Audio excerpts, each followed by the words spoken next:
As is fairly often the case in this series, sometimes when you get a car that has a great concept, it's not necessarily a flawed concept that causes a car to fade into obscurity or to fail at what it was designed for. Sometimes it can be unforeseen events, or maybe just one little thing that was off, which causes the rest to come tumbling down. That's kind of the case here. This car is called the Jules Proto 6x4.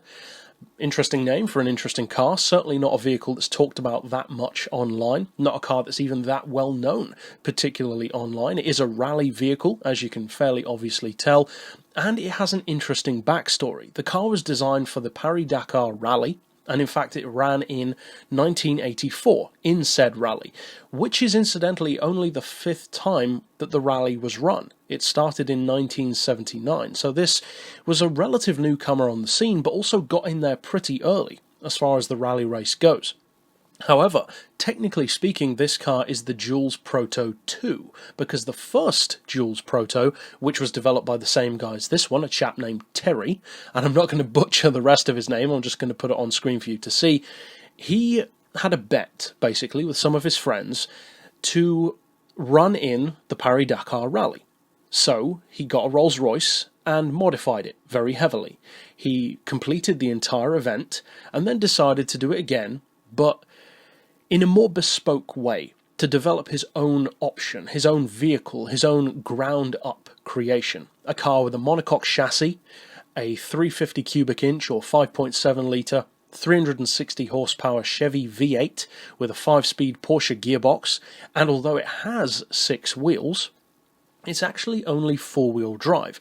The front 2 wheels, and then the next 2 wheels are driven, and the 2 at the very back are just freewheeling. And there are a couple of reasons why that's a good idea. One is because it displaces the weight more, which is great when you're driving on sand, but also it means that you can have a blowout in one of the tyres, especially the centre 2, and you can still keep going, because again, it offsets that weight, allows you to keep going in a similar way to how Citroën used to have their suspension so that a car could lose a wheel or lose a tyre, but not be incapacitated by it. It's a great concept, and one which could have done very well. In terms of design, it's pretty out there. Not necessarily a good-looking car, but at the same time intriguing to look at, very alien in its concept. It has no doors, it's a single-piece body, very Invicta S1 style, and in terms of its all-round ability, at least from a performance point of view, without taking into account reliability or things like that, it was a good performance car. It had its weight much lower than pretty much any other 6-wheeled vehicle in the Paris-Dakar, because typically something like that would be a big truck or an SUV.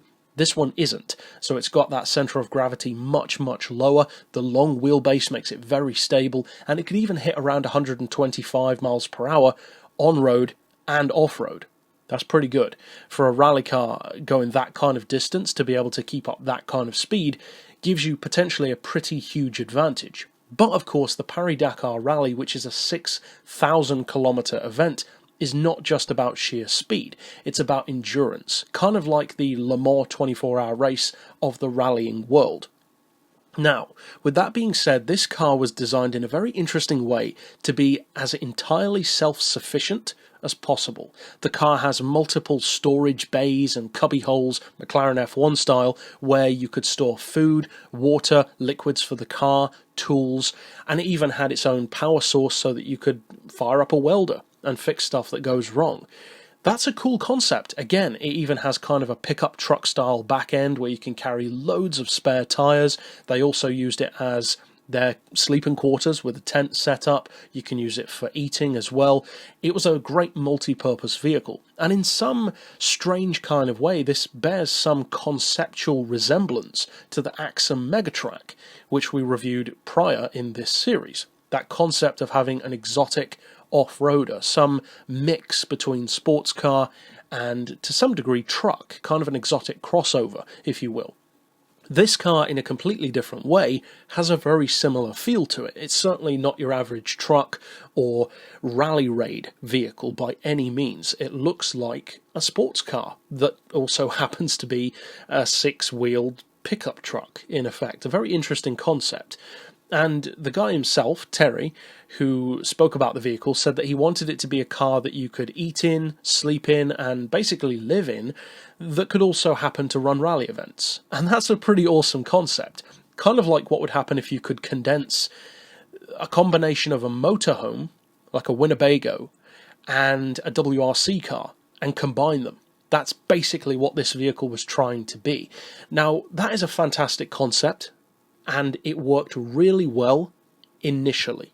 In fact, for the first few hours, it was looking to set a really good pace. It was absolutely flying across the dirt and doing really well. However, it had a catastrophic problem, and that was that the chassis sheared almost totally, to the point where it couldn't be driven anymore. Now, being self-sufficient with the built-in welding system, all that kind of stuff, they were hoping that they could keep it going. They tried to patch it up, but unfortunately it was just too far gone. They weren't able to continue, and they were stranded, I believe, around 250 miles from the nearest checkpoint, if you will.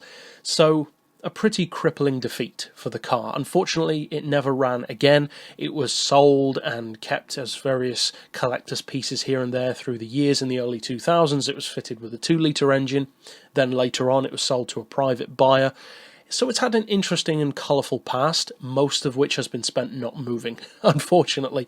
And that really is a shame, because this is one of those cars which has a brilliant idea, but due to circumstance and maybe some minor flaw in its construction, just maybe wasn't strong enough, or maybe they tried to push the car too hard.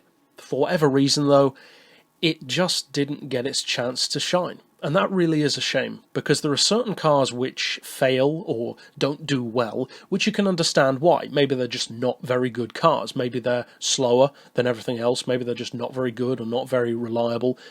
Then there are other vehicles which really do have immense potential. Even in more recent years, something like the Nismo Nissan GTR LMP machine. It's not a bad concept, it just wasn't really carried out in the best way, and a combination of that with circumstance didn't fare too well. But it's a good concept.